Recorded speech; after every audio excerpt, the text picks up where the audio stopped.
বাম ছাত্র যুবদের আইকন মীনাক্ষী মুখোপাধ্যায় বুকে ছবি ট্যাটু করিয়ে নেত্রী সভায় হাজির এক কমরেড। লোকসভা ভোটের প্রচারে বামেদের সবাই ভিড় হচ্ছে ভালোই, বিশেষ করে মীনাক্ষীদের মতো বাম যুবদের সমাবেশে।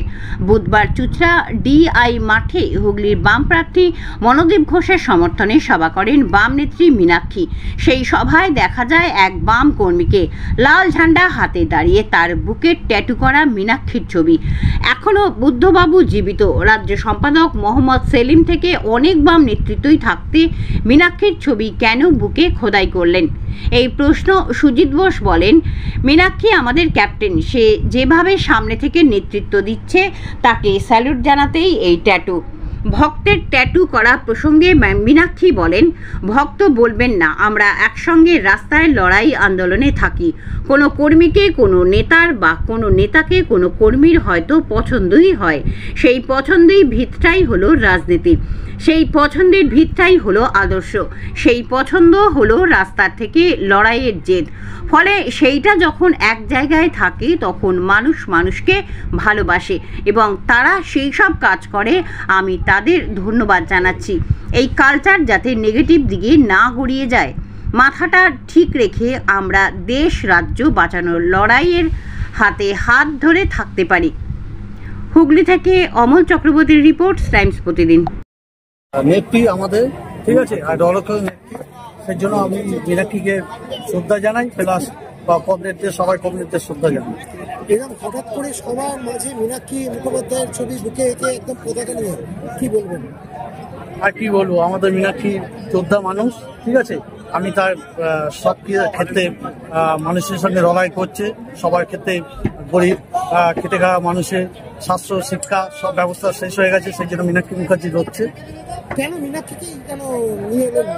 মীনাক্ষী আমাদের কমরেড ক্যাপ্টেন, সেই জন্য মীনাক্ষী মুখার্জিকেই বেরোবে। কি নাম আপনার? সুজিত বসু।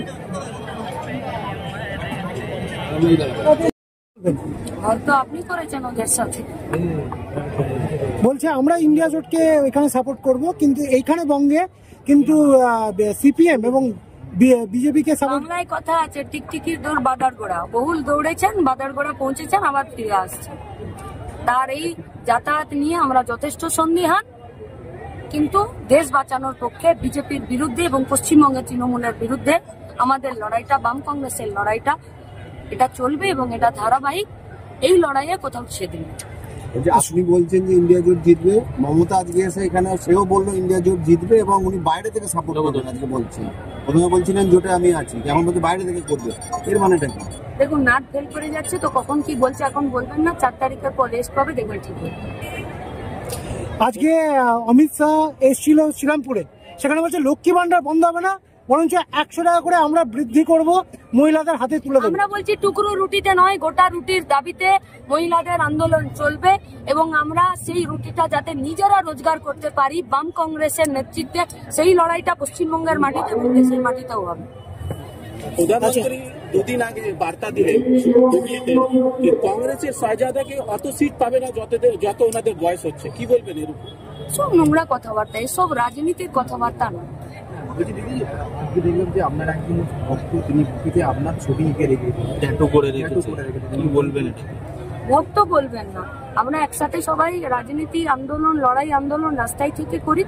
তো কোনো কর্মীকে, কোনো নেতাকে, কোনো কর্মীর তাদের হয়তো পছন্দ হয় এবং তাদের সেই পছন্দের ভিতটা হলো রাজনীতি, সেই পছন্দের ভিতটা হলো আদর্শ, সেই পছন্দের ভিতটা হলো রাস্তায় থেকে লড়াইয়ের জেদ। ফলে সেইটা যখন এক জায়গায় থাকে তখন মানুষ মানুষকে ভালোবাসে এবং তারা সেই সব কাজ করে। আমরা তাদের প্রতি ধন্যবাদও জানাচ্ছি এবং বলবো যে এই কালচার থেকে যাতে এটা নেগেটিভ দিকে না গড়িয়ে যায়, আমরা যাতে সবাই নিজেদের মাথাটা পরিষ্কার রেখে দেশ বাঁচানো এবং রাজ্য বাঁচানোর লড়াইয়ে হাতে হাত ধরে থাকতে পারি। আজকে আমি বললাম, আজকে হুগলিতে দেখা গেছে দিদি নাম্বার 1-এর অডিশন, একটা মঞ্চ থেকে তার প্রার্থীর ছবি নিয়ে, কি বলবেন? এটা বিজেপি প্রার্থী। দেখুন, সারদা নারদাতেও কিন্তু এই একই ঘটনা ঘটেছিল। সারদাতে সব ছবি মঞ্চে রেখে তারপরে মানুষ সর্বশান্ত হয়েছে। আজকে যারা এই চটুল রাজনীতিতে মানুষের 100 দিনের কাজ, মানুষের রেশন, মানুষের মিড ডে মিল, মানুষের আঙ্গনবাড়ি, মানুষের শিক্ষা, মানুষের চাকরি, এই সবটাকে বাদ দিয়ে শুধুমাত্র কোনো একটা সিরিয়ালের নাম করে যদি ভোট চায়, তার মানে বুঝে যেতে হবে যে রাজনীতিটা কতটা দেউলিয়া হয়েছে। দাবি ত্যাগ। এই চ্যানেল কোনো প্রচার করে না হিংসাত্মক, ক্ষতিকারক বা অবৈধ কার্যকলাপ। এই চ্যানেল দ্বারা প্রদত্ত সমস্ত বিষয়বস্তু শুধুমাত্র একটি শিক্ষামূলক উদ্দেশ্যের জন্য। ধন্যবাদ। শুভেচ্ছা টিম আমার বাংলা নিউজ।